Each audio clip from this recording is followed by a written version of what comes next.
Hello everyone, मेरा नाम है प्रिंस और आप देख रहे हो कॉन्सेप्ट का फंडा। मेरा ये वीडियो बनाने का मकसद ये नहीं है कि मैं आपको बहुत सारे क्वेश्चंस प्रैक्टिस करा पाऊँ। मैं ये वीडियो क्यों लेकर आया हूँ, ये वीडियो को लास्ट तक जब आप देखोगे तब आपको समझ में आएगा। इसलिए आप वीडियो को लास्ट तक देखना, बीच में छोड़ कर मत जाना, ठीक है?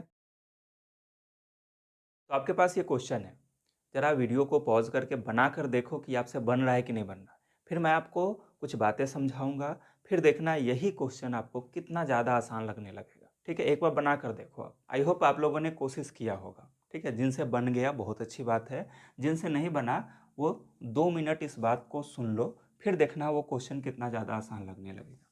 ठीक है? एक चार्ज रखा हुआ है, मान लो यहाँ पे Q। ठीक है? एक क्यू चार्ज यहाँ पे रखा हुआ, यानी इस पे चार्ज है, डेवलप्ड हो चुका है क्यू। ठीक, अगर एक और चार्ज को हम यहाँ पर ले आते हैं, ठीक है, इसको Q1 कर देते हैं, इसको Q2 कर देते हैं, तो ये वाला चार्ज इस पे फोर्स लगाएगा। ठीक, फोर्स लगाएगा। अगर ये दोनों पॉजिटिव होगा तो ये इस पे इस तरह से फोर्स लगाएगा, यानी रिपेल करेगा। अगर ये पॉजिटिव, अगर ये निगेटिव होगा तो ये इधर फोर्स लगाएगा। ठीक है, इस तरफ अट्रैक्ट करेगा। यहाँ तक कोई दिक्कत नहीं, अट्रैक्ट करेगा, लेकिन दोनों पे जो फोर्स लग रहा था वो उतना ही लगेगा। ये निगेटिव हो या पॉजिटिव हो उससे फर्क नहीं पड़ता। ठीक है, ये जो फोर्स का मैग्नीट्यूड होगा वो उतना ही लगेगा। समझ में आ रहा बात? ये अगर निगेटिव होता है तो ये इधर फोर्स लगेगा, पॉजिटिव होता है तो उधर फोर्स लगेगा, लेकिन जो फोर्स का मैग्नीट्यूड होगा, फोर्स मान लो आ गया 10, 20, 50, वो हमेशा दोनों के लिए सेम होगा। नहीं समझ में आया? कोई बात नहीं, ध्यान से सुनते रहो। ठीक है, ये सेंटर है इस चार्ज का, ये सेंटर है इस चार्ज का। तो कूलम्स लॉ कहता है कि इन सेंटर्स को आप ज्वाइन कर दो। ठीक है, तो आपका फोर्स का डायरेक्शन इसी के लाइन ज्वाइनिंग में मिलेगा। समझ में आ गया? फोर्स का डायरेक्शन किधर मिलेगा? इसी के सेंटर से जो आप लाइन ज्वाइन कर रहे हो इसी के डायरेक्शन में मिलेगा। ठीक है, अब ये फोर्स इसको ऐसे भी लगा सकता था, ऐसे भी लगा सकता था, लेकिन ये फोर्स ऐसे नहीं लगेगा। किधर लगेगा? जब ये सेंटर को सेंटर से ज्वाइन करोगे वो लाइन के अलोंग ये फोर्स लगेगा। ठीक, कूलम्ब्स लॉ यही कहता है।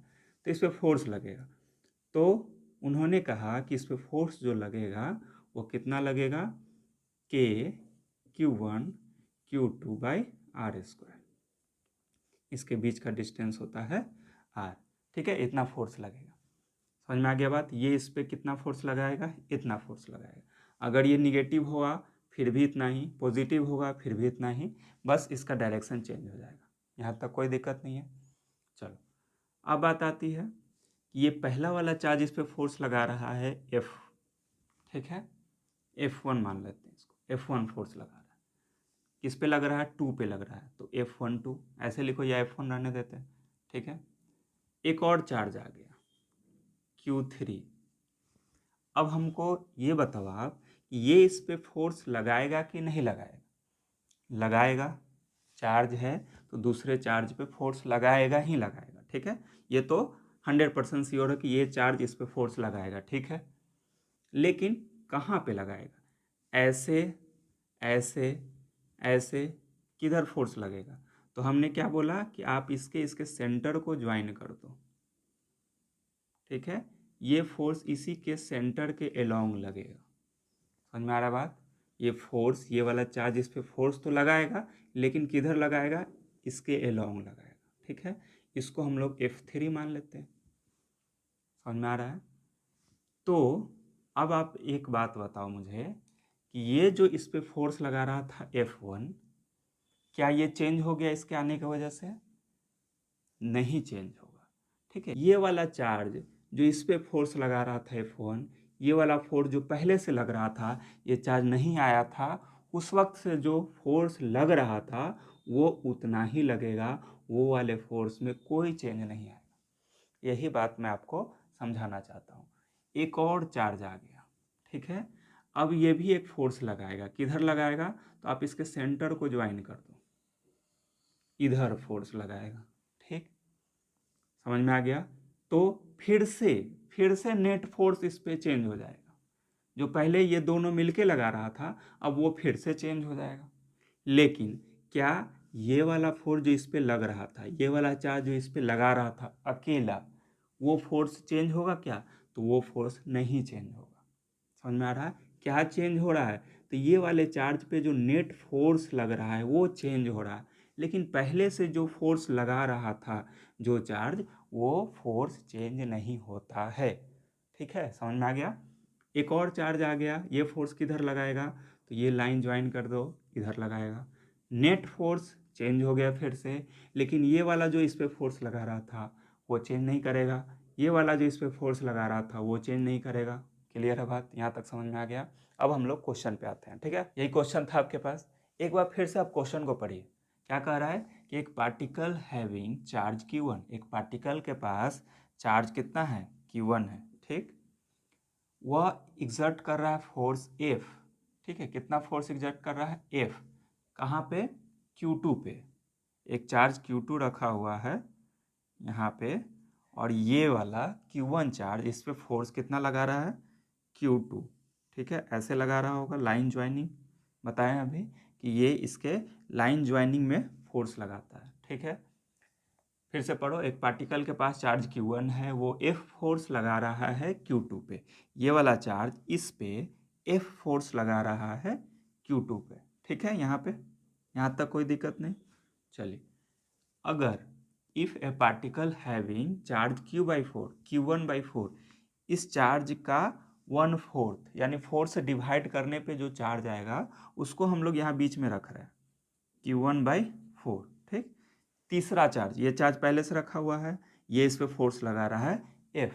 एक और चार्ज को ले आते हैं जो इसका मैग्नीट्यूड से 1/4 है, यानी 4 से डिवाइड करने के बाद जो बचेगा वो है ये फोर्स, ये चार्ज। ठीक है, अब कह रहा है बीच बीच में रख दिए लाइन ज्वाइनिंग में, ये जो दो चार्ज को लाइन ज्वाइन कर रहा था उसके बीच में लाकर रख दिए। ठीक है, अगर फिर क्वेश्चन पूछ रहा है the electrostatic force on Q2 पे फोर्स Q1 अब कितना लगाएगा या कितना होगा? समझिए ध्यान से। Q1 Q2 पे फोर्स लगा रहा था F, एक तीसरे चार्ज को ले आकर बीच में रख देते हैं, तो अब पूछ रहा है कि Q1 Q2 पे कितना फोर्स लगाएगा। तो मैंने आपको क्या समझाया अभी कि कोई भी चार्ज हम यहाँ लाकर रखेंगे तो जो प्रीवियस चार्ज है वो जितना इस पे फोर्स लगा रहा होगा वो चेंज नहीं होगा। प्रिंसिपल ऑफ सुपरपोजिशन ये कहता है आपको। मैंने आपको क्या समझाया है? ये चार्ज इस पे फोर्स लगाएगा, बिल्कुल लगाएगा, ये चार्ज इस पे भी फोर्स लगाएगा, लेकिन इस पे जो Q1 चार्ज पहले से फोर्स लगा रहा था वो चेंज नहीं होगा। समझ में आ रहा है? वो चेंज नहीं होगा, वो उतना ही लगेगा। ये इस पे कुछ फोर्स लगाएगा, ये पहले से फोर्स लगा रहा था, तो इस पे नेट फोर्स चेंज होगा। क्या चेंज होगा? नेट फोर्स चेंज होगा, लेकिन Q1 जो इस पे फोर्स लगा रहा था वो चेंज नहीं होगा। क्लियर हो गया बात? अब देखिए ये क्वेश्चन अब कितना आसान लगने लगा। एक बार फिर से क्वेश्चन को पढ़िए, एक बार फिर से पढ़िए और अब बताइए कि ये क्वेश्चन कितना आसान है। बताओ।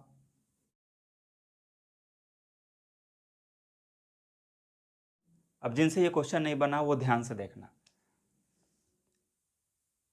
एक पॉइंट चार्ज है, ठीक है? पॉइंट चार्ज जानते हो क्या होता है? देखते रहो, समझ में आएगा कि पॉइंट चार्ज क्या होता है। एक चार्ज यहाँ पे रखा हुआ है, ठीक है, और आर डिस्टेंस पे हमसे इलेक्ट्रिक फील्ड पूछ रहा है कि यहाँ पे आप इलेक्ट्रिक फील्ड बताओ कितना होगा। तो हमारे पास फॉर्मूला क्या है बताओ इलेक्ट्रिक फील्ड निकालने का? के का वैल्यू क्या होता है? 9 × 10⁹ के Q/r²। ये चार्ज अगर Q है इस पे, तो R डिस्टेंस पे इस पॉइंट पे आपका इलेक्ट्रिक फील्ड कैसे निकालोगे? KQ/r²। ये फॉर्मूला है आपके पास। समझ में आ रहा है? ये चार्ज, ठीक। अब बात आती है कि यही जब चार्ज इस तरह से एक स्फीयर पे डिस्ट्रीब्यूटेड है, ठीक है, तो हमसे पूछ रहा है, और स्फीयर का ये मान लो ये रेडियस है R, तो हमसे पूछ रहा है कि अब R डिस्टेंस पे हमें इलेक्ट्रिक फील्ड बताओ, ठीक है। तो आपको पता है कि सेम फार्मूला आता है, ठीक है, क्या फॉर्मूला आता है, सेम। यानी आप चार्ज को एक जगह पे कंसंट्रेटेड कर दो छोटे से जगह पे, और आर डिस्टेंस पे इलेक्ट्रिक फील्ड निकालो, तो ये फॉर्मूला है। और वही चार्ज को एक बड़े स्फीयर को दे दो, ये चार्ज इस तरह से डिस्ट्रीब्यूटेड हो जाएगा, और तब आर डिस्टेंस पे इलेक्ट्रिक फील्ड निकालो, फिर भी यही फॉर्मूला आ रहा है। ऐसा होता नहीं है, और केस में ऐसा नहीं होता, लेकिन ये ऐसा केस बन रहा है जिसमें ऐसा होता है।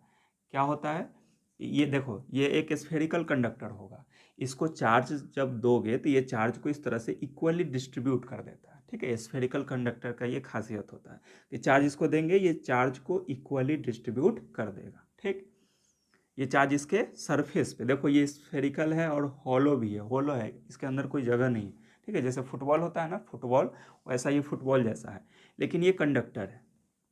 ठीक, कंडक्टर है, अंदर में कुछ नहीं है, होलो है। तो ये चार्ज को जब आप इसको दोगे तो ये ऐसे सरफेस पे डिस्ट्रीब्यूट कर देगा। ठीक, और हमसे पूछ रहा है कि अब बताओ कि आर डिस्टेंस, इस सेंटर से आर डिस्टेंस की दूरी पे इलेक्ट्रिक फील्ड क्या होगा, तो यही फॉर्मूला लगाना है।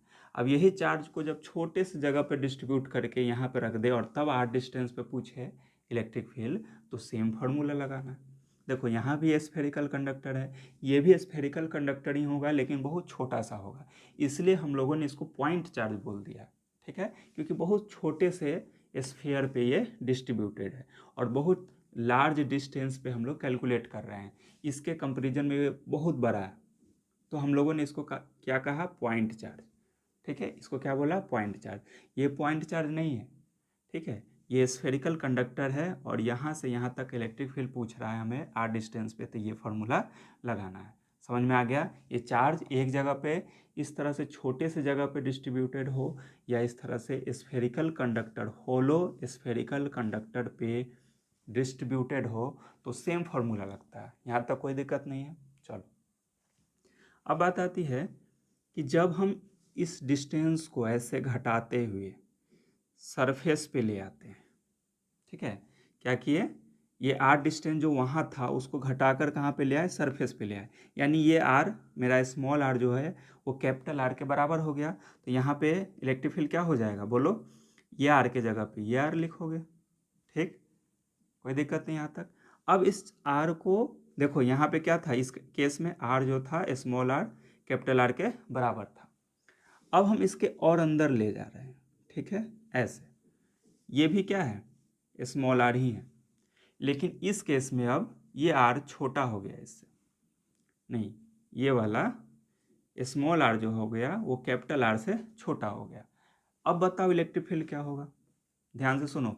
ये वाला आर डिस्टेंस बाहर था, तो ये वाला फॉर्मूला लग रहा था KQ/R²। ठीक है, इसको खींचकर सरफेस पे ले आए, यानी स्मॉल आर मेरा कैपिटल आर के बराबर हो गया, तो यहाँ पे ये स्मॉल आर के जगह पे कैपिटल आर आ गया। ठीक, अब हम इसको अंदर ले गए, यानी ये वाला आर छोटा हो गया बड़े वाले आर से।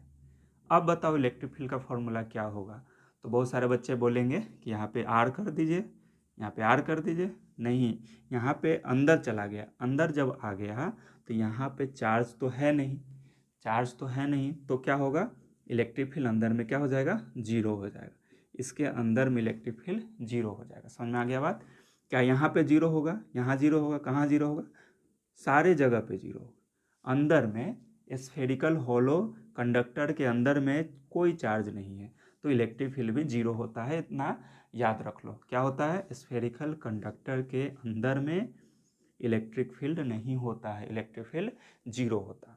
समझ में आ गया, क्योंकि कोई चार्ज नहीं, चार्ज तो बाहर आ चुका है, चार्ज तो सारे सरफेस पे आ गए हैं, इलेक्ट्रिक फील्ड तो ऐसे जा रहा होगा बाहर, अंदर तो कोई इलेक्ट्रिक फील्ड है नहीं। समझ में आ रहा है, तो एक बार और समझो अच्छे से, जिनको नहीं समझ में आया वो फिर से देखो। ठीक है, एक और हम कोशिश करते हैं समझाने का। ठीक है, ध्यान से समझना। ये वाला आर जब बाहर था तो मेरे पास फॉर्मूला क्या था, KQ/R², किसका, इलेक्ट्रिक फील्ड का। ठीक है, इसको खींचते हुए सरफेस पे ले आए, तो आर मेरा कैपिटल आर के बराबर हो गया, तो ये R² फॉर्मूला हो गया। ठीक है, यहाँ पे आ गया सरफेस पे। अब ये जैसे इसके अंदर जाएगा क्या होगा, बोलो, जैसे इसके अंदर जाएगा, चार्ज नहीं है, तो यहाँ पे इलेक्ट्रिक फील्ड क्या हो जाएगा, अंदर में इलेक्ट्रिक फील्ड जीरो हो जाएगा। ठीक है, तो तीन केस बन रहा है। एक केस क्या है, जब मेरा स्मॉल आर बड़ा है कैपिटल आर से। कब? ये बाहर था, देखो ये इतना बड़ा है, ठीक, और ये इतना छोटा है। तो इस केस में स्मॉल आर जो है वो बड़ा है और कैपिटल आर छोटा है। तो इस केस में आप देख रहे हो कि जैसे जैसे यहाँ से यहाँ, यहाँ से यहाँ बढ़ते जाएंगे, ये मेरा इलेक्ट्रिक फील्ड कम होते चला जाएगा। देख रहे हो यहाँ पे फॉर्मूला क्या हो जाएगा, स्मॉल आर स्क्वायर यहाँ पे। अब जैसे जैसे बढ़ते जाओगे क्या होगा, इलेक्ट्रिक फील्ड कम होते जाएगा, क्योंकि ये नीचे में है आर। आर बड़ा होते जाएगा, इलेक्ट्रिक फील्ड कम होते चला जाएगा, डिनोमिनेटर में है, इन्वर्सली प्रोपोर्शनल है। आर बढ़ते चला जाएगा, इलेक्ट्रिक फील्ड कम होते चला जाएगा, ठीक है। अब इधर से लेते आओगे तो बढ़ना शुरू हो जाएगा इलेक्ट्रिक फील्ड, यहाँ पे आके मैक्सिमम हो जाएगा, यहाँ पे आके क्या हो जाएगा, ये कैपिटल आर के बराबर हो जाएगा। समझ में आ गया बात? अब जैसे इसके अंदर जाओगे, कब? जब ये मेरा क्या हो जाए, ये मेरा छोटा हो जाए इससे, ठीक है, ये वाला छोटा हो गया, अब इसके अंदर आ गए हम, ठीक है। तो यहाँ पे इलेक्ट्रिक फील्ड क्या हो जा रहा है, इस केस में इलेक्ट्रिक फील्ड जीरो हो जा रहा है। जैसे जैसे आर बढ़ते जाएगा, ये वाला आर बढ़ते जाएगा, यहाँ तक पहुँचते ही उसका पूरा इलेक्ट्रिक फील्ड जीरो होगा। ध्यान से समझो, ये मेरे पास स्फेरिकल कंडक्टर है, इसका रेडियस कैपिटल आर है, ठीक। स्मॉल आर किसको लेते हैं, इस सेंटर से जहाँ भी आपको इलेक्ट्रिक फील्ड निकालना है, ठीक है, यहाँ यहाँ जहाँ भी निकालना है वो स्मॉल आर होता है, ठीक। तो जब स्मॉल आर को हम बढ़ाते जा रहे हैं तो अभी अभी ये जीरो है, जीरो है, जीरो है, जीरो है, जीरो है, यहाँ पे आके मैक्सिमम हो गया, ठीक है, यहाँ पे आके वो मैक्सिमम हो गया। और जैसे ये आर, अब इस केस में क्या था बोलो, स्मॉल आर जो था वो छोटा था कैपिटल आर से। तो जैसे जैसे हम बढ़ रहे थे वैसे वैसे इलेक्ट्रिक फील्ड जीरो आ रहा था, ठीक है, इलेक्ट्रिक फील्ड इस केस में जीरो आ रहा था। जैसे ये R small R capital R के बराबर हो गया, मेरे पास फॉर्मूला क्या हो गया, K Q by R square, capital R square, ठीक है। अब ये वाला आगे जैसे जैसे जा रहा है, मतलब ये कौन सा केस हो गया, आर जब हमारा बड़ा है, स्मॉल आर बड़ा है कैपिटल आर से, देख रहे हो नहीं, बड़ा हो गया, ठीक है, रेडियस से आगे बढ़ गया, ठीक है, इसके रेडियस से आगे बढ़ गया, तो ये स्मॉल आर बड़ा हो गया। अब इस केस में जैसे जैसे आर बढ़ते जाएगा, स्मॉल आर बढ़ते जाएगा, इलेक्ट्रिक फील्ड मेरा कम होते जाएगा। यही क्वेश्चन था आपके पास, a hollow metal sphere of radius R is uniformly charged, the electric field due to the sphere at a distance R from the centre. यही क्वेश्चन था आपके पास। क्वेश्चन क्या कर रहा था कि एक मेटल का स्फीयर है जो कि होलो है और उसका रेडियस कितना है, कैपिटल आर। तो आपको बताना है कि इलेक्ट्रिक फील्ड क्या होगा इसी स्फीयर के कारण at a distance R from the centre. ये वाला आर जो है सेंटर से ये बढ़ा घटा करने पे इलेक्ट्रिक फील्ड कैसा आएगा वो आपसे पूछ रहा है, ठीक है। तो पहला ऑप्शन है घटता है, जैसे जैसे इलेक्ट्रिक फील्ड के बारे में बात कर रहा है, ठीक है ना, इलेक्ट्रिक फील्ड घटता है जैसे आप आर को बढ़ाओगे, कब, जब आर छोटा है बड़े वाले आर से, यानी ये आर जब अंदर है, ठीक है, ये वाला जब आर स्मॉल आर अंदर है तभी ये वाला होगा, स्मॉल आर छोटा है, ठीक है, स्मॉल आर छोटा है और ये कैपिटल आर से छोटा है। और यहाँ पे वो कह रहा है कि जैसे जैसे आप आर बढ़ाओगे इलेक्ट्रिक फील्ड घटता है। तो मैंने आपको बताया है कि जब ये अंदर में हो जाएगा, ये वाला आर जो अंदर में चला गया, ये वाला आर जब अंदर में चला गया तो इलेक्ट्रिक फील्ड अंदर में होगा ही नहीं, ना घटेगा ना बढ़ेगा, जीरो रहेगा। तो ये ऑप्शन तो पहले ही गलत हो गया, घटता नहीं है। फिर कह रहा है कि बढ़ता है, तो नहीं, बढ़ता भी नहीं है, जीरो रहता है। तो ये दोनों ऑप्शन में कुछ लग रहा है कि सही हो सकता है, ठीक है, ठीक है। पहले फोर्थ ऑप्शन देख लेते हैं।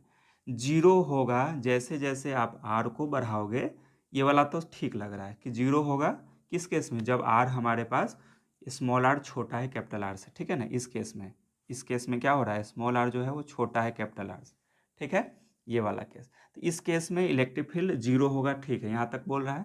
फिर कह रहा है कि इंक्रीज होगा जैसे जैसे जब ये बड़ा होते चला जाएगा, ठीक है ना, इस केस में जब ये बाहर आ जाएगा, इस सरफेस से बाहर आ जाएगा, तो ये कौन सा केस बन जाता है, स्मॉल आर कैपिटल आर से बड़ा हो जाता है।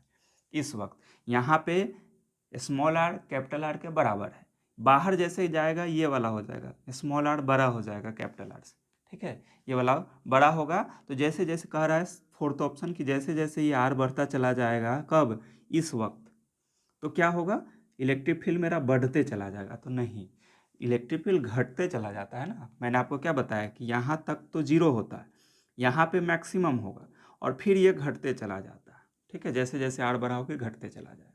तो हमारे पास ऑप्शन क्या बच रहा है, 3। ये भी गलत हो गया, इसका सेकेंड पार्ट गलत है, ठीक है ना। आर बढ़ाने से ये बढ़ेगा नहीं घटेगा। तो मेरे पास ये ऑप्शन सही है कि 0 होगा जब इस केस में स्मॉल आर कैपिटल आर से छोटा होगा, और घटेगा जैसे जैसे आप आर बढ़ाओगे। कब, ये वाला केस में, जब वो बाहर चला जाएगा, ये वाले केस में। ठीक है, यहाँ तक कोई दिक्कत नहीं। अब देखिए क्वेश्चन कितना आसान लग रहा है। फिर से एक बार क्वेश्चन पढ़ो, अब आप देखोगे कि फटाक से इसका आंसर आपके दिमाग में आ जा रहा है ना। है ना आसान क्वेश्चन। अब नेक्स्ट क्वेश्चन देखिए, यही क्वेश्चन था आपके पास। एक स्फेरिकल कंडक्टर है जिसका रेडियस 10 सेंटीमीटर दिया हुआ है और उसके पास चार्ज कितना है, ये यूनिफॉर्मली डिस्ट्रीब्यूटेड है। तो बताना है कि इलेक्ट्रिक फील्ड कितना होगा इसके सेंटर से 15 सेंटीमीटर की दूरी पे। ठीक है, एक स्फीयर है, ठीक, इसका रेडियस कितना दिया हुआ है, 10 सेंटीमीटर, यानी ये कैपिटल आर दिया हुआ। अभी अभी हम लोगों ने इस पे बात पे चर्चा किया। और ये हमसे पूछ रहा है कि 15 सेंटीमीटर के दूरी पे इलेक्ट्रिक फील्ड क्या होगा बताइए, अगर इस पे चार्ज जो है वो यूनिफॉर्मली डिस्ट्रीब्यूटेड है। कितना, 3.2 इंटू 10 का पावर -7 कूलम। चार्ज इस स्फीयर पे, कंडक्टिंग स्फीयर पे कितना है, 3.2 इंटू 10 का पावर -7 कॉलम। ठीक है, इसका रेडियस कितना है, कैपिटल आर कितना है, ये है 10 सेंटीमीटर। स्मॉल आर कितना है, कितना दूर पे आपको निकालना है, 15 सेंटीमीटर पे निकालना है। ठीक है, अब आप कहोगे कि सर 15 सेंटीमीटर बाहर कैसे हो गया, इधर अंदर भी तो हो सकता है। तो आप खुद देखो कि इसका रेडियस क्या है, 10 सेंटीमीटर है, तो ये जाहिर सी बात है बाहर होगा ये। ठीक है ना। तो इलेक्ट्रिक फील्ड का फॉर्मूला यहाँ पे क्या होता है बताओ। मैंने बताया आपको के क्यू बाई आर स्क्वायर, यही होता है। चार्ज यानी एक जगह पे कंसंट्रेटेड हो या ऐसे कंडक्टिंग स्फीयर पूरे बॉडी पे यूनिफॉर्मली डिस्ट्रीब्यूटेड हो, दोनों में यही फार्मूला लगाना है। अब देखो के का वैल्यू क्या होता है, 9 इंटू 10 का पावर 9। चार्ज हमें कितना दिया हुआ है, 3.2 इंटू 10 का पावर -7। और आर, आर कितना है, 15 सेंटीमीटर। इसको चेंज करो, 15 को 100 से डिवाइड करो, कितना आ जाएगा, 0.15 मीटर आ जाएगा। ठीक है, तो यहाँ पे 0.15 मीटर का होल स्क्वायर।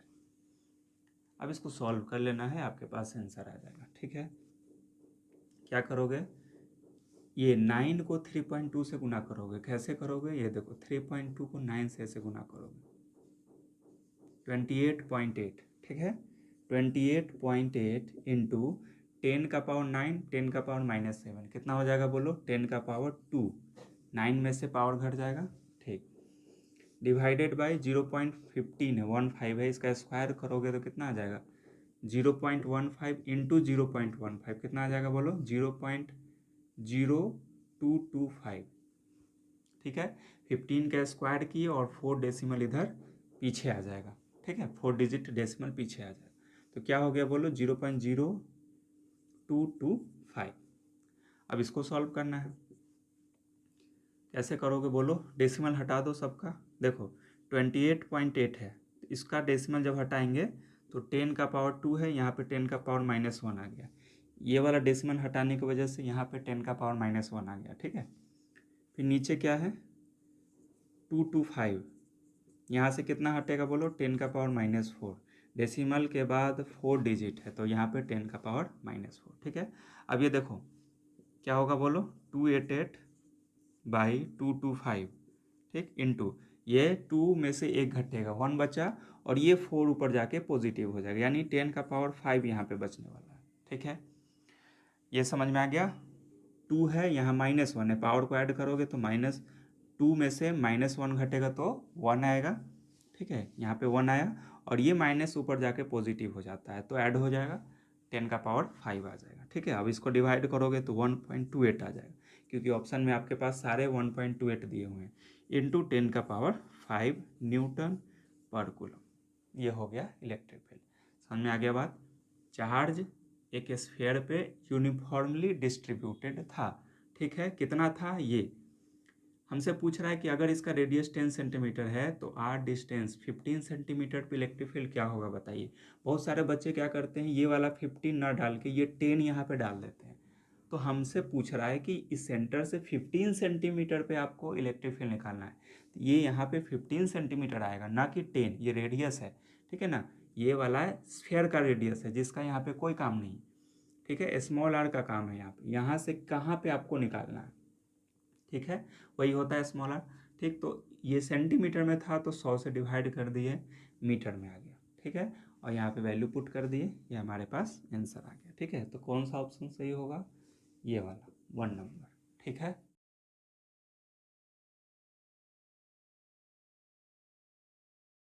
चलिए अब जिनसे नहीं बना है वो ध्यान से समझेंगे, ठीक है। जैसे मान लो ये इलेक्ट्रिक फील्ड है, ठीक है। ये यहाँ पे पॉजिटिव चार्ज होगा, इलेक्ट्रिक फील्ड इस तरह से निकल रहा है यहाँ पे, ठीक है। तो इसके हर एक पॉइंट पे ना पोटेंशियल कम होते चला जाता है। ये आर होगा डिस्टेंस मान लो, तो हर एक पॉइंट पे इसका पोटेंशियल क्या होता है, चेंज होते, कम होते चला जाता है। वो रिलेशन बताता है आपका -dV/dr। इलेक्ट्रिक फील्ड और पोटेंशियल के बीच में अगर रिलेशन बनता है तो वो ये रिलेशन है, ठीक है। इलेक्ट्रिक फील्ड और पोटेंशियल के बीच में जो रिलेशन है वो ये है E = -dV/dr, ठीक है। यानी ये कहता है कि पोटेंशियल चेंज होते चला जाएगा हर एक इंस्टेंट पे, ठीक है। समझ में आ गया बात। लेकिन अगर मान लो पोटेंशियल चेंज ही ना हो, पोटेंशियल ऐसे जगह पे जहाँ पे पोटेंशियल कांस्टेंट हो, जैसे ये मान लो एक एरिया है या वॉल्यूम है, ठीक है। ये एक होलो स्फीयर है, ठीक। इसके अंदर पोटेंशियल अगर चेंज नहीं हो रहा है, यानी इसके अंदर एक पोटेंशियल है मान लो 5 वोल्ट, 10 वोल्ट, 20 वोल्ट, कुछ भी इसके अंदर पोटेंशियल है, तो यहाँ यहाँ यहाँ यहाँ यहाँ यहाँ इलेक्ट्रिक पोटेंशियल एनर्जी कोई चेंज ही नहीं करेगा, कांस्टेंट रहेगा, ठीक है। एक समय के लिए समझ लो कि ये कांस्टेंट रहेगा।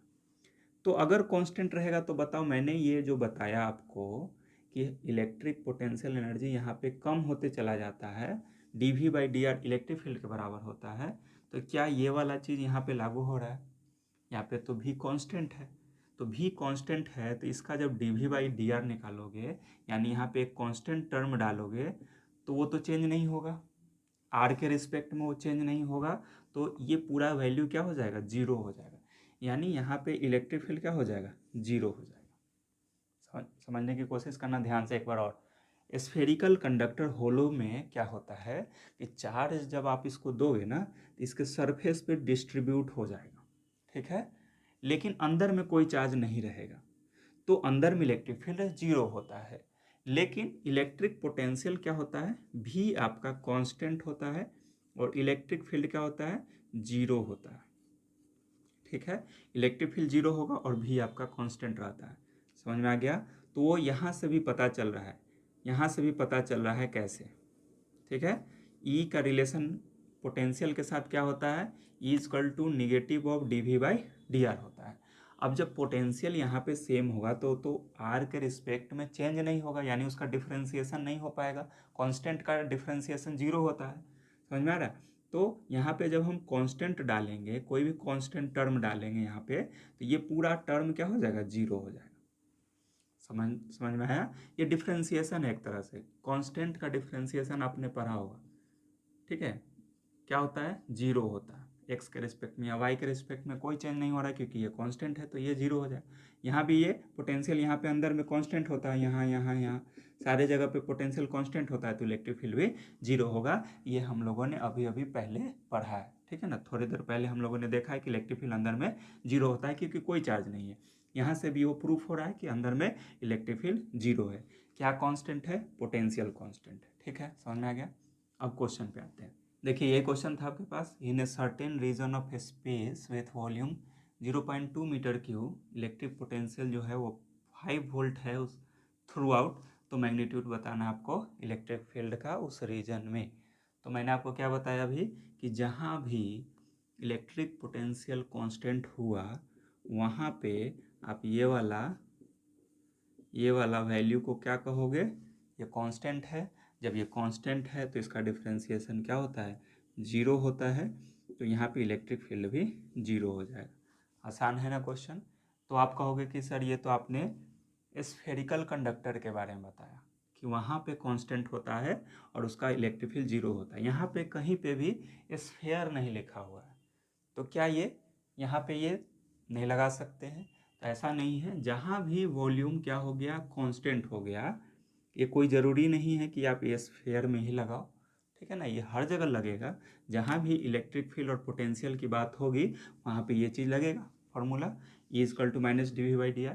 तो ये कांस्टेंट दिया है स्फीयर में, वैसे स्फीयर में, होलो स्फीयर में कांस्टेंट होता है, ठीक है। लेकिन कहीं भी हमें क्वेश्चन में अगर दे दिया कि कांस्टेंट है, तो आपको समझ लेना है कि जब कांस्टेंट है मेरा इलेक्ट्रिक पोटेंशियल किसी एक वॉल्यूम में और इलेक्ट्रिक फील्ड पूछ रहा है, तो वहाँ पे इलेक्ट्रिक फील्ड जीरो होगा, वो स्फीयर रहे या ना रहे, ठीक है। इलेक्ट्रिक पोटेंशियल मेरा कांस्टेंट दे दिया है, तो यहाँ पे आप कांस्टेंट टर्म रखोगे तो dV/dr यानी कांस्टेंट टर्म का डिफ्रेंसिएशन करोगे आर के रिस्पेक्ट में, तो मेरा इलेक्ट्रिक फील्ड क्या हो जाएगा, जीरो आ जाएगा उस केस में, ठीक है। ये समझ में आ गया क्वेश्चन।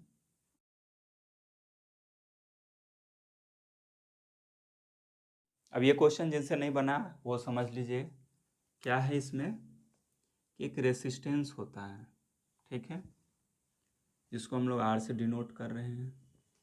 अब ये कई बच्चों को समझ में नहीं आता है कि रेसिस्टेंस आखिर चीज़ क्या है, रेसिस्टेंस होता क्या है, ठीक है।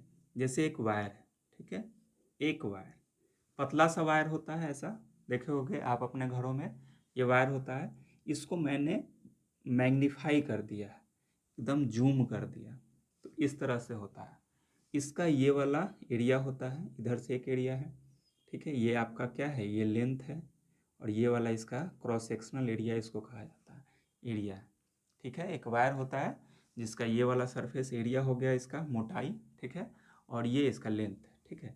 तो जब हम इससे करंट को पास कराएंगे ना, जब इससे करंट को हम पास कराएंगे, ठीक है, तो ये वाला जो कंडक्टर होगा या यहाँ पे जो वायर है वो करंट को पास करने नहीं देता है अच्छा से, ठीक है, एकदम स्लोली वो रोकता है उसको, ठीक है, ये इसको रोकता है इधर आने में, करंट को पास करने में थोड़ा सा प्रॉब्लम होता है इस तरफ आने में, क्योंकि यहाँ साथ बहुत सारे कोलिजन होते रहते हैं इलेक्ट्रॉन्स के। तो इलेक्ट्रॉन्स क्या होता है कि ड्रिफ्ट करके थोड़ा थोड़ा धीरे धीरे धीरे धीरे करके यहाँ पे आता है, आसानी से नहीं आ पाता है, इसी को आप रेसिस्टेंस कहते हो, ठीक है।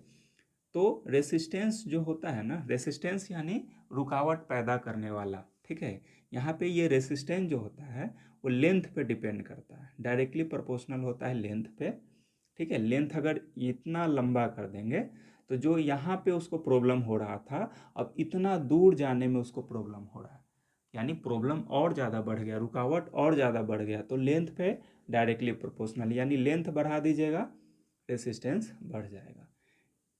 क्रॉस सेक्शनल एरिया पे इन्वर्सली प्रोपोर्शनल है, कैसे, क्योंकि आपने क्या किया, इसको थोड़ा सा मोटा कर दिया, मोटा करने से क्या हो गया, अब ये जो यहाँ पे इसको प्रॉब्लम हो रहा था क्योंकि इलेक्ट्रॉन बहुत ज़्यादा क्लोज था, यहाँ से निकलने में उसको प्रॉब्लम हो रहा था, अब ये इलेक्ट्रॉन दूर दूर हो गया, तो अब वो आसानी से थोड़ा सा स्मूथली फ्लो करेगा, समझ में आ गया। तो एरिया पे ये जो क्रॉस सेक्शनल एरिया है उस पर इन्वर्सली प्रोपोर्शनल है, एरिया बढ़ा दोगे, देखो ये एरिया बढ़ गया, अब इलेक्ट्रॉन को थोड़ा सा आसानी होगा जाने में, यानी रुकावट कम पैदा होगा, तो रेसिस्टेंस कम हो जाएगा। तो लेंथ पे डायरेक्टली प्रोपोर्शनल है, एरिया पे इन्वर्सली प्रोपोर्शनल, ठीक है।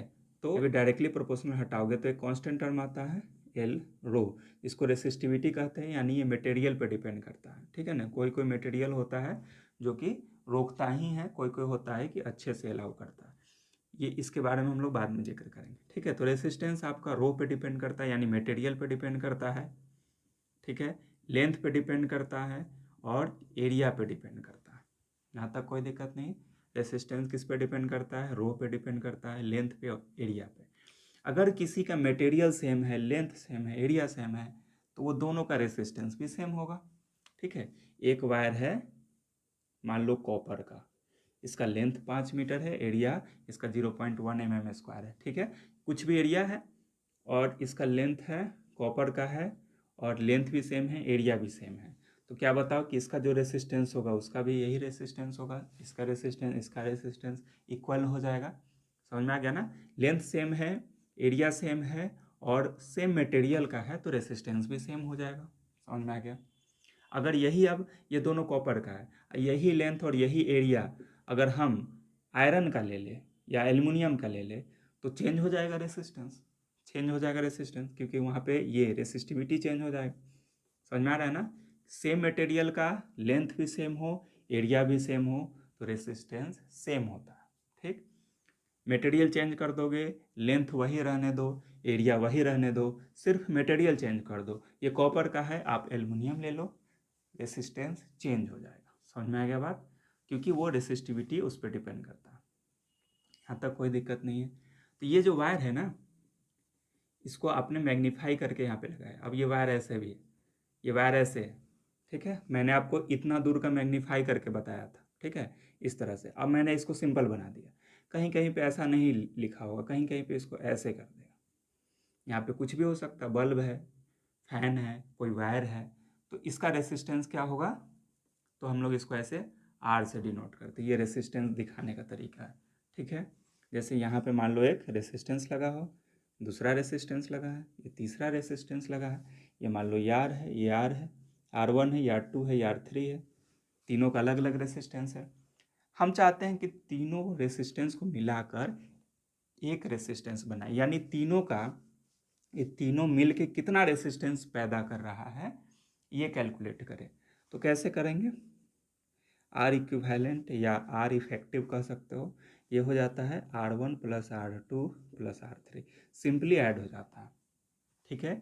ये मिलके, ये तीनों मिलके कितना रेसिस्टेंस, अब जैसे एक और होता है यहाँ पे, ठीक है, एक और हो जाएगा R4 हो जाएगा, तो यहाँ भी R4 हो जाएगा, R5 हो जाएगा, तो यहाँ भी ऐसे ऐड करते चले जाएंगे। जितना भी सीरीज में रेसिस्टेंस इस तरह से जुड़ा हुआ है, आप सिंपली उसको ऐड करते चले जाते हो। ये क्या आप लोगों ने निकाला?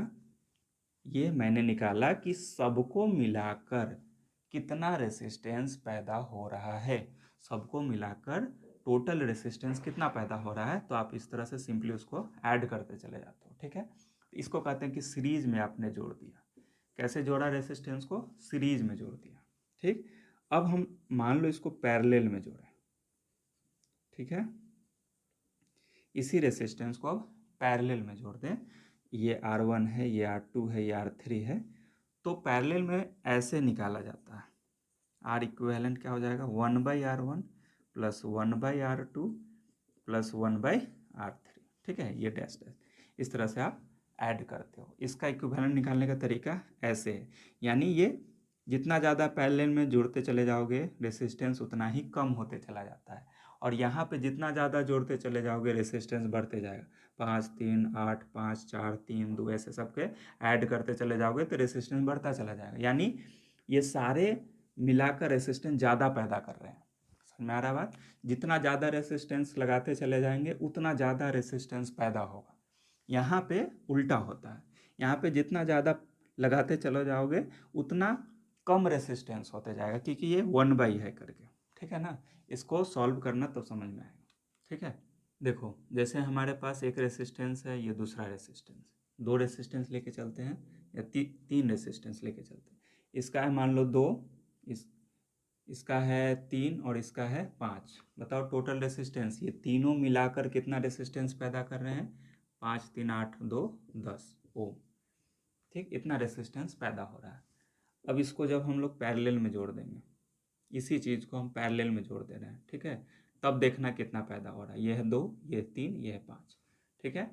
अब कितना पैदा हो रहा है ध्यान से देखना। 1/R इफेक्टिव या इक्विवेलेंट क्या हो जाएगा? 1/2 प्लस 1/3 प्लस 1/5।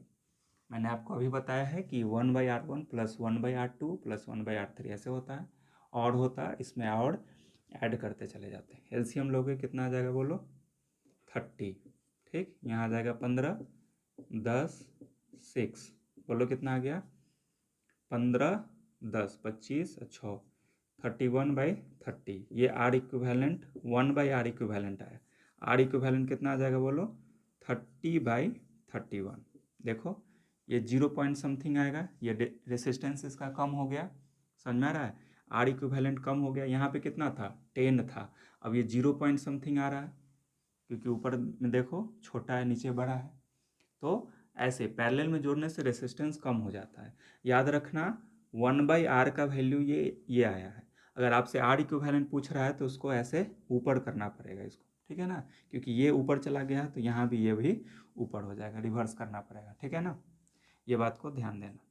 ठीक, तो यहाँ पे आपने क्या देखा कि रेसिस्टेंस इसका कम हो गया, यहाँ पे रेसिस्टेंस बढ़ गया, ठीक है।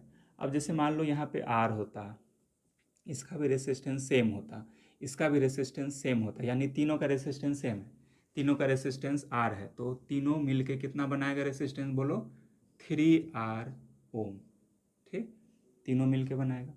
अब बताओ यहाँ पे क्या हो जाएगा, पैरेलल में क्या हो जाएगा बोलो, जल्दी से कैलकुलेट करो, R R R R R R, इसका एलसीएम कितना हो जाएगा बोलो, एलसीएम हो जाएगा आर, 1+1+1 यानी 3/r, तो 1/r इक्विवेलेंट कितना हो जाएगा बोलो, 3/r, और r इक्विवेलेंट कितना हो जाएगा बोलो, r/3, यानी जो इंडिविजुअल था उसका छोटा हो गया, 1/3 छोटा हो गया, इससे ये पता चल रहा है जो भी इसका रेसिस्टेंस रहा होगा वो 1/3 कम हो गया। तो ऐसे हम लोग इसका पैरेलल में निकालते हैं और ऐसे हम लोग इसको सीरीज में निकालते हैं, सिंपली जोड़ के। यहाँ तक समझ में आ गया आपको? चलिए ये लास्ट क्वेश्चन करते हैं। ये क्वेश्चन था आपके पास कि the effective resistance of A parallel connection that consist of 4 wires, equal length का है, equal area of cross section है, सेम मटेरियल का है, ठीक, और उनका इफेक्टिव रेसिस्टेंस यानी ये 4 वायर, ये 4 वायर जो पैरेलल में कनेक्टेड है, जिसका इक्वल लेंथ है, equal area of cross section है और सेम मटेरियल का बना है, तो चारों मिलकर कितना रेसिस्टेंस पैदा कर रहा है, 0.25 ओम, ठीक। तो अगर इनको हम सीरीज में जोड़ दें तो इफेक्टिव रेसिस्टेंस क्या होगा बताइए। ये क्वेश्चन है आपका कि 4 वायर है जिसका लेंथ बराबर है उन चारों का, ठीक है, उन चारों वायर का लेंथ बराबर है, एरिया ऑफ क्रॉस सेक्शन बराबर है और सेम मटेरियल का चारों है, और उन चारों पैरेलल कनेक्टेड वायर का इफेक्टिव रेसिस्टेंस 0.25 है। तो उन 4 वायर को जब हम सीरीज में जोड़ देंगे तो क्या होगा इफेक्टिव रेसिस्टेंस, यानी वो चारों फिर सीरीज में कितना रेसिस्टेंस पैदा करेगा, यही क्वेश्चन है आपका, ठीक है। एक वायर ये है, दूसरा वायर ये है, तीसरा वायर ये है, चौथा वायर ये है, ठीक है। इसको ऐसे दिखाओ या यहाँ पे ऐसे ऐसे दिखा दो, ये रेसिस्टेंस दिखाने का तरीका है। तो वायर सेम है यानी रेसिस्टिविटी सेम है, लेंथ सेम है, एरिया सेम है। तो मैंने आपको क्या बताया है कि रेसिस्टेंस 3 चीज़ पे डिपेंड करता है, एक तो लेंथ पे, ठीक है, एक है एरिया ऑफ क्रॉस सेक्शन पे, और एक मटेरियल पे डिपेंड करता है। तो तीनों यहाँ पे सेम है, ये आपको क्वेश्चन में दे दिया, यानी तीनों इसका चारों का रेसिस्टेंस सेम हो जाएगा, ठीक है। अगर एक को आप आर लेते हो तो चारों को आर लेना पड़ेगा क्योंकि चारों इक्वल रेसिस्टेंस का है, यहाँ तक कोई दिक्कत नहीं। अब मुझे बताओ कि आर इसका कैसे कैलकुलेट करोगे, टोटल आर कैसे कैलकुलेट करोगे। मैंने आपको बताया है कि आप क्या करोगे, 1/r plus 1/r plus 1/r plus 1/r, यही तरीका है, ठीक है। जोड़ोगे तो कितना आ जाएगा बोलो, आर इक्विवेलेंट 1 कितना आ जाएगा, 4/r आ जाएगा। तो आर इक्विवेलेंट कितना आ जाएगा बोलो, ये उसको ऊपर ले जाओगे तो यहाँ भी ये ऊपर जाएगा, r/4, ये आ गया मेरे पास चारों का इफेक्टिव रेसिस्टेंस, ठीक है। लेकिन क्वेश्चन में ये इफेक्टिव रेसिस्टेंस तो दे दिया है, ठीक है, कितना दे दिया है, 0.25, और ये इक्वल टू किसके है, r/4 के। तो यहाँ से आप देखो r कैलकुलेट कर सकते हो, 0.25 ये यहाँ डिवाइड में है, इधर जाकर मल्टीप्लाई हो जाएगा, यानी 1 ओम, एक वायर का रेसिस्टेंस निकल गया कितना, 1 ओम। तो जब एक वायर का रेसिस्टेंस 1 ओम निकल गया तो सारे का रेसिस्टेंस सेम है, तो सारे का रेसिस्टेंस 1 ओम हो जाएगा। अब हमको कह रहा है कि आप इसको अब क्या करो, सीरीज में जोड़ दो, इसी वायर को आप सीरीज में जोड़ दो चारों को। तो अब बताओ कि ये इफेक्टिव रेसिस्टेंस कितना होने वाला है। तो ये 1 ओम का है, ये भी 1 ओम का है, ये भी 1 ओम का है, ये भी 1 ओम का है। मैंने आपको क्या बताया है कि जब सीरीज में रेसिस्टेंस जुड़ा होता है तो आप सिंपली उसको ऐड करते चले जाते हो, ठीक है। तो ये आर इक्विवेलेंट या आर इफेक्टिव कितना हो जाएगा बोलो, 1 + 1 + 1 4 ओम हो गया। क्या हो गया ऑप्शन आपके पास, ऑप्शन 2 4 ओम, ये आपका करेक्ट आंसर है, ठीक है। अब देखो फिर से क्वेश्चन को पढ़ो, एक बार फिर से क्वेश्चन को पढ़ो। The effective resistance of A parallel connection that consist of 4 wire, 4 wire है जिसको आपने कैसे जोड़ा है, पैरेलल में जोड़ा है, जिसका उन चारों वायर का इक्वल लेंथ है, equal area of cross section है, और वो चारों वायर सेम मटेरियल का है, ठीक है, एक ही मटेरियल का है, और उन चारों का इफेक्टिव रेसिस्टेंस, यानी वो चारों रेसिस्टेंस मिलकर कितना रेसिस्टेंस पैदा कर रहा है, 0.25, ठीक है। तो कह रहा है कि अब उस वायर को जब आप सीरीज में जोड़ दोगे, सीरीज में जोड़ दोगे, तब उसका इफेक्टिव रेसिस्टेंस, यानी अब चारों जब सीरीज में जुड़ चुका है तो चारों मिलकर कितना रेसिस्टेंस पैदा करेगा वो बताइए, ठीक है। तो मैंने क्या किया कि इस तरह से ये पैरेलल में जुड़ा हुआ था, तो ये इसको ऐसे हम लोग लिख सकते हैं। इसको ऐड करोगे तो 4/r आएगा, आर इक्विवेलेंट निकालोगे तो r/4 आ गया। ये हमें दिया हुआ था, हम लोगों ने क्या किया, एक आर कैलकुलेट कर लिया, एक आर, एक वायर का रेसिस्टेंस कैलकुलेट कर लिया, यानी ये आर का वैल्यू कैलकुलेट कर लिया। अब ये सारे एक ही वायर है, सारे का रेसिस्टेंस सेम है, तो जब हम लोग इसको सीरीज में जोड़ेंगे तो ये 4 ओम आ जाएगा। अब आप देख रहे हो कि क्वेश्चन जब आप पढ़ रहे हो तो ये क्वेश्चन बहुत ज़्यादा आसान लग रहा है आपको। अब आप सोच रहे होगे कि क्या इतना आसान क्वेश्चन नीट में पूछा जाता है, ठीक है, ये क्वेश्चन दिमाग में आ रहा है। तो हाँ, बिल्कुल पूछा जाता है। ये आपके लिए आसान लग रहा है, क्यों नहीं, क्योंकि आपने इसके रिलेटेड जो भी बातें थी, जो भी कॉन्सेप्ट था वो समझ लिया है। अब ये पढ़ने से ये क्वेश्चन आसान लग रहा है, लेकिन कोई बच्चा इसको समझा नहीं होगा, ठीक, कोई बच्चा इसको कभी पढ़ा नहीं होगा, वो जब ये क्वेश्चन को पढ़ेगा उसके लिए क्वेश्चन बहुत ज़्यादा हार्ड दिखेगा, ठीक है। वो समझेगा कि ये क्वेश्चन हमसे बनेगा नहीं, बहुत ज़्यादा हार्ड क्वेश्चन है। लेकिन अगर उसी को इन सारी बातों का समझ हो जाए, उनको ये सब बता दिया जाए अच्छे से, तो वो भी ये आसानी से बना सकते हैं कि नहीं बना सकते, ठीक है। वो क्वेश्चन आसान हो जाएगा उसके लिए, समझ में आ रहा है। तो मैं ये वीडियो के माध्यम से यही समझाना चाह रहा हूँ कि बहुत ज़्यादा क्वेश्चन बनाने का कोशिश नहीं करो, ठीक है ना। कॉन्सेप्ट क्लियर करने का कोशिश करो, बेसिक क्लियर करने का कोशिश करो, ताकि हमारा जो 11-12 का सारा चैप्टर है वो कमांड हो जाए, हर एक चीज़ को हम समझ जाए। समझने से क्या होता है कि आप जब क्वेश्चन पढ़ते हो तो वो क्वेश्चन अपने आप आसान दिखने लगता है। अब अगर ये चीज़ आपने कभी पढ़ा नहीं है तो ये क्वेश्चन आपको हार्ड दिखेगा। पढ़ लिया है, सारे चीज़ को समझ लिया है, तो ये क्वेश्चन आसान दिख रहा है। अब ये हर एक क्वेश्चन के साथ ऐसा ही होता है, कोई क्वेश्चन में कैलकुलेशन ज़्यादा होता है, कोई क्वेश्चन में फॉर्मूला थोड़ा सा अपने दिमाग से लगाना होता है, तो क्वेश्चन थोड़ा सा लेवल हाई अप होता है। लेकिन जब आप उसके कॉन्सेप्ट को समझे हो, पूरे अच्छे से हर एक चैप्टर्स को पढ़े हो, तब वो क्वेश्चन अपने आप आसान हो जाता है। नहीं पढ़े हो तो वो हार्ड लगने लगता है, समझ में आ रहा है। तो ज़्यादा से ज़्यादा क्वेश्चन बनाने के बजाय आप क्या करो कि 11th-12th जितने मैथ, फिजिक्स, केमिस्ट्री है उस पर कमांड कर लो पहले, तब ज़्यादा से ज़्यादा क्वेश्चन बनाओ, ठीक है। पहले क्या करते हैं बच्चे, थोड़े से पढ़ेंगे और बहुत सारे क्वेश्चन बनाना शुरू कर देंगे, और उनसे बनता नहीं, तो फिर क्या करते हैं, वो डिमोटिवेट हो जाते हैं, फिर वो क्वेश्चन बनाना छोड़ देते हैं, उनको लगता है कि हमसे अब नीट होगा नहीं, ठीक है, तो वो टूट जाते हैं। तो ऐसा करना गलत है। आप क्या करो, पहले पूरे बात को समझ लो। कुछ कुछ क्वेश्चंस ऐसे होते हैं, नीट में ही बहुत सारे ऐसे क्वेश्चंस आते हैं जो कि 11th से भी रिलेटेड है, 11th के केमिस्ट्री से भी रिलेटेड है। तो आप फिजिक्स के क्वेश्चन सॉल्व कर रहे हो, उसमें केमिस्ट्री आया हुआ है, तो जो बच्चा समझा नहीं है, उसको पढ़ा नहीं है, उसको वो क्वेश्चन हार्ड लगने लगेगा, समझ में आ रहा है। तो पहले आप पढ़ लो, हर एक चीज़ को समझ लो, फिर ज़्यादा से ज़्यादा क्वेश्चन बनाओ।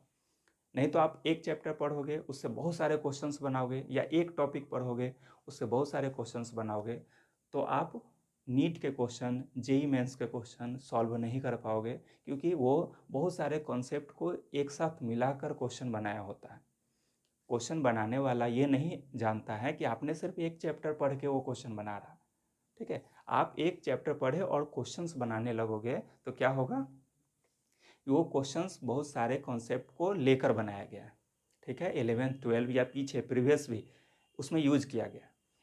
तो आप डीमोटिवेट नहीं होना, क्योंकि जब आप 11 12 और पीछे 10th से पहले का भी हर एक चीज़ पढ़े हो, हर एक चीज़ समझे हो, सारे बेसिक्स कॉन्सेप्ट्स क्लियर हैं आपके, तब वो क्वेश्चन बनाओ, वो आपको फ़ायदा होगा और आसान लगेगा। ठीक है, तो आप डिमोटिवेट नहीं होना, क्वेश्चन नहीं बने तो कोई दिक्कत नहीं है। आप 11th 12th बहुत सारे बेसिक्स को क्लियर करते जाओ, धीरे धीरे धीरे आप देखोगे कि सारे क्वेश्चंस अपने आप बनने लग रहे हैं, नया नया क्वेश्चंस अपने आप हमसे बन जा रहे हैं। ठीक है, ये करना है नेक्स्ट वीडियो में इसी के पार्ट में। ठीक है, thank you so much for watching.